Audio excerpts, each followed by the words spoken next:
A night that's going to rally Republicans, no doubt. It will win the news cycle as people try to take it apart and replay those moments. But the question tonight, is it going to move the president's low poll numbers? Here are some of the highlights from what was now the longest State of the Union speech in American history at an hour and 48 minutes. Mr. Speaker, the President of the United States. The State of the Union is always part politics, part theatrics.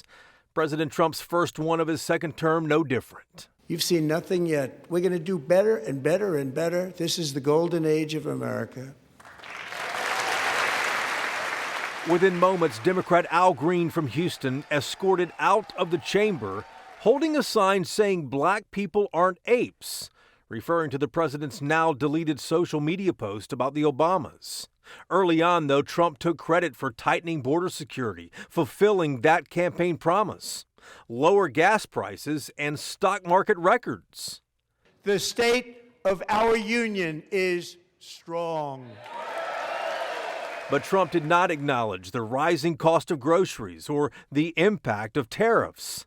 Only 4 Supreme Court justices attended, including conservatives John Roberts and Amy Coney Barrett, who struck down Trump's tariffs.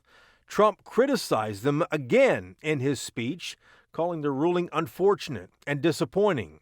We will always protect Social Security and Medicare. 79 Democrats skipped the speech. Trump did get a rare moment of bipartisan applause when he called to stop members of Congress from being able to trade stocks. Then this moment happened.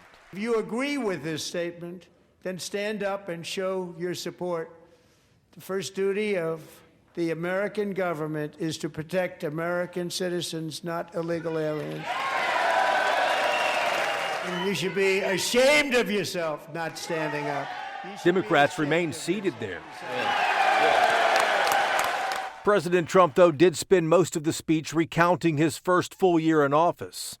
But it remains to be seen whether this high-stakes moment will eventually help Republicans win this year's elections. If you spent the night watching it tonight, you did see a number of made-for-TV moments in the speech, awarding the Congressional Medal of Honor to a 100-year-old World War II veteran and bringing in a political prisoner from Venezuela. But the president did not mention the violent ICE roundups in Minneapolis or try to spin that at all.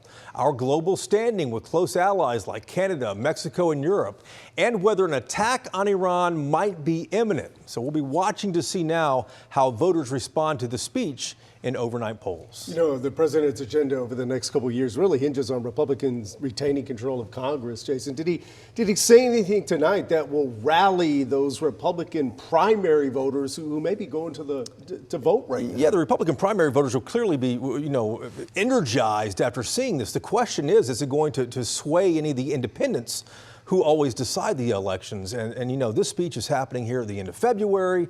The election's more than 8 months away. A lot's going to happen between now and then. All right, Jason, thank you. We'll see you on Daybreak. And Virginia Governor Abigail Spanberger delivered tonight's Democratic response. Since this president took office last year, his reckless trade policies have forced American families to pay more than $1,700 each in tariff costs. Small businesses have suffered, farmers have suffered, some losing entire markets. Everyday Americans are paying the price.